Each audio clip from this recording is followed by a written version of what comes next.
Want to speed up your language learning? Get access to all of our best PDF cheat sheets for free. Just click the link in the description and sign up for your free lifetime account right now. Hi everybody, welcome back to Ask Alicia, the weekly series where you ask me questions and I answer them. Maybe. Let's get to your first question this week. First question this week comes from Zachary. Hi Zachary. Zachary says, hi Alicia, what is the difference between meet someone and meet with someone? Thank you. Super good question. Yeah, meet with someone. It does make a difference. So let's start with meet someone. We use meet someone in casual situations. When we want to get a coffee, when we want to go for a drink, when we want to have lunch, whatever, we will probably say meet someone if we want to use the verb meet. Like, oh, sorry, I have to go meet someone right now. Or I'm going to meet my friend for coffee. These kinds of situations that are sort of everyday casual life situations. However, when you meet with someone, it tends to sound a little more official, like you have a very specific reason for this meeting. So you might say, I'm going to meet with my boss later today. I'm a little bit nervous about this conversation. Or I needed to meet with my roommate about the problems we've been having lately. So when you say meet with someone, it tends to sound like there's maybe something serious, there's something kind of official or formal that you want to talk about. They do both mean to get together with another person and talk about things, yes. But meet with tends to sound like there's something else going on in the background. Just meet someone doesn't have this idea behind it really so much. So if you said like, oh, I'm gonna meet with my friend and have a coffee, it sounds like it's a little too much in my mind. If you say, I'm gonna meet my friend and have a coffee, it sounds much more natural. Another important point, though, is that it's not incorrect to use the meet with pattern in a casual situation. We just tend not to use it as much in casual situations because it tends to make it sound a little bit more official. So let's compare these two sentences. I'm going to meet my boss for lunch, and I'm going to meet with my boss for lunch. These two sentences express the same idea, right? They both say, I'm going to meet this person, right? But the with example sounds like there might be something official we need to discuss, and maybe you do need to discuss something official. If you want to make that a little bit more clear, I would suggest using the with pattern. Of course, there are definitely situations where someone says, I'm going to meet my boss for lunch, and there's an official meeting happening too. But generally, the no with pattern tends to sound more casual and more everyday, and the with pattern tends to sound a little bit more on the polite or official side. They communicate the exact same thing, but there's one that has a little bit more of an official feel behind it. So I hope that this answers your question. Thanks very much for an interesting one. Okay, let's move on to our next question. Next question comes from Fernando S. Ojeda. Hello, Fernando. Fernando says, please, Alicia, tell us a little bit about why questions, if they're positive at the end, a negative is attached. And if the question is negative, the question that's attached at the end is made positive. For example, you would like pizza, wouldn't you? Great question. Yeah, this question is about something that is called tag questions. There is a word for this. This is called a tag question. A tag question is a short question that's put at the end of a sentence. So in your example, you would like pizza, wouldn't you? This wouldn't you is what's called a tag question. So in your example, you said you would like pizza, right? So you would, so it's a positive would. And the end, the tag question is wouldn't you, a negative. So we always follow this pattern. If the main part of the sentence is positive, the tag question is negative, and the opposite is true. If the main part of the sentence is negative, the tag question is positive. So for example, you wouldn't be very happy if someone were mean to you, would you? In this sentence, we have a negative in the main part and a positive in the end part, in the tag question. So your question is why? Because this is just the grammar rule that we use for tag questions.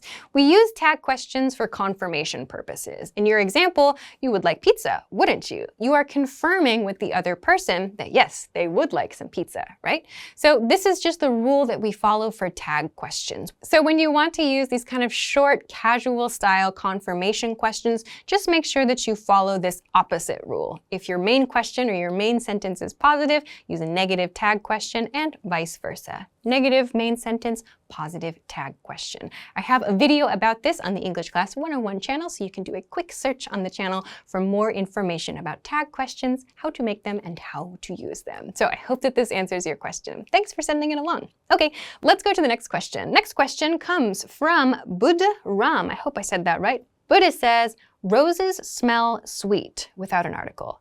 An elephant is a big animal using an article. The elephant is a big animal, showing the whole race. When do we use a, an, or zero articles to talk about a whole race or kind of things? Which is correct to use? Okay, so let's start with that last point you have, the last question. Which is correct to use? It depends on what you want to say. Sometimes you want to be specific, sometimes you want to be general, sometimes you want to talk about a whole group. So let's use elephants for this entire example, yeah? So we have 3 example sentences to work with. We have, for example, elephants are big animals, no article. We have an elephant is a big animal, right? With the indefinite article. And then we have the elephant is a big animal, which is the definite article, right? So we have these 3 options. The first one with no article is the most general one. Elephants are big animals. You can use this when you want to talk generally about a group. So this could be a species, this could be a specific category of something. We could do the same thing with dogs, with people, with foods, whatever. So we could say something like dogs are funny. I don't know. We could say something like mothers are really stressed out. Who knows what it is? When you use the plural form of a noun, and this could be a countable noun or an uncountable noun, and you use this plural form, no article, you are talking about something that applies to all of the things in that category or all of the things in that group. So for example, dogs are cute. This means all dogs in the speaker's opinion or the writer's opinion. Or if you say mothers are stressed out, this refers to all mothers. So when you use this plural form, you are talking about all of the things in that group, all of the things in that category. Let's talk about how we use the definite article example then. This one can be kind of tricky for sure. So the definite article example is the elephant is a big animal. Where would you see something like this? Let's say, for example, you're reading about the animals of Africa, and there's a sentence there that says something like, the elephant is a big animal, right? You might think, okay, well, does this mean all elephants, or does this mean just one elephant in particular? The answer is it probably refers to all elephants. And you might think, well, then why doesn't it just say elephants are big animals? Why wouldn't it just make a statement about all elephants? Typically, when we use a definite article in this way, it's because we've already introduced that noun somewhere else earlier in the paragraph. So you would probably see this kind of sentence in a situation like this. Let's say, elephants are very commonly found in the plains of Africa. The elephant is a big animal. So these 2 sentences are kind of a common sort of flow in the English language, where we have the more general statement, elephants are commonly found on the plains of Africa, and then we have something that's a little bit more specific. So we're saying the elephant is a big animal. So the plural form is used in the first kind of setup sentence, and the definite article is used to make it kind of more clear, to really drive home, to really emphasize that we're talking about those same elephants we talked about in the previous sentence. So this is a situation in which you would probably see a definite article used. So the elephant referring back to specifically the ones that are on the plains of Africa. So you might ask, well then how do I know if it's a specific elephant or if you're just doing a follow-up sentence or whatever? I would say the best way to know this is to look for context clues. So context clues means look at the paragraph as a whole. Did the previous sentence mention elephants and now you're seeing the definite article used? It's probably just kind of emphasizing those same elephants that were referred to in the previous sentence.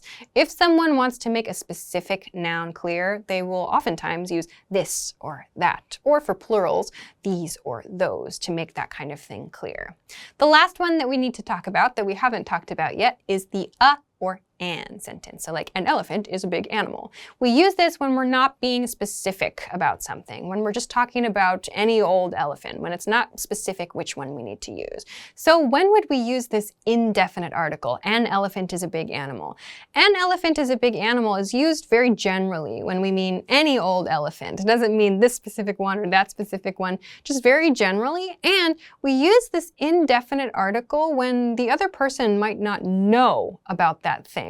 So for example, when you're reading a story and the author wants to introduce a noun for the first time, they will often say, before the noun or an before the noun. Like an elephant came running towards us. The elephant then rammed our Jeep or something like that. So when we introduce a noun for the first time, we use that indefinite article. When we refer back to the noun again later, we use the definite article the. But you might think to yourself, so like why would I not say an elephant is a big animal when we're looking at the example situation? So if you say, for example, elephants are commonly found on the plains of Africa, an elephant is a big animal, it sounds like you're assuming the reader doesn't know what an elephant is. If you say, the elephant is a big animal, you're assuming the reader knows what an elephant is. So these little choices show kind of your confidence level in the reader's knowledge. If you're writing, for example, a children's book, however, and you say, elephants are commonly found in Africa, an elephant is a big animal, it sounds natural for the children's book because the child is learning animals, right? They don't know maybe that an elephant is a big animal. So these kinds of choices kind of give you some clues about the expectations that the writer or the speaker has for the reader or for the listener. So I know that this is a lot of information that's kind of really, really hard to understand, but one of the things that you can do to kind of get more comfortable with this is just do a lot of reading. So the kind of guideline that we can take away from this segment is that the general use sentence is the one that's in the plural form. So like, for example, elephants are big animals. When you want to be open and you assume that the reader does not know the animal that you're talking about or the noun that you're talking about, you use the indefinite article. And when you want to be specific about something you've referred to before, you use the definite article. So in order, elephants are big animals, an elephant is a big animal, and the elephant is a big animal. So this is a very quick breakdown of articles with a very, very specific example. If you want to know more about how to use articles, I do have some videos on the English Class 101 YouTube channel. Do a search for articles and you will find some more resources there. So I know that this is a lot to take in, but I hope that that answers your question. Thanks so much for sending it along. Great, that is everything that I have for you this week. Thank you, as always, for sending your great questions. Remember, you can send them to me at englishclass101.com/ask-Alisha. That is a very long URL, so please find a link for this in the description. Please make sure to send your questions to that official question submission page. I will definitely see your question. I will probably not see your question if you send it somewhere else on the internet, so please send them to me there. If you like this lesson, please don't forget to give it a thumbs up and subscribe to our channel if you haven't already. Also, check us out at englishclass101.com for some other things that can help you with your English studies. Thanks very much for watching this week's episode of Ask Alisha, and I will see you again next time. Bye!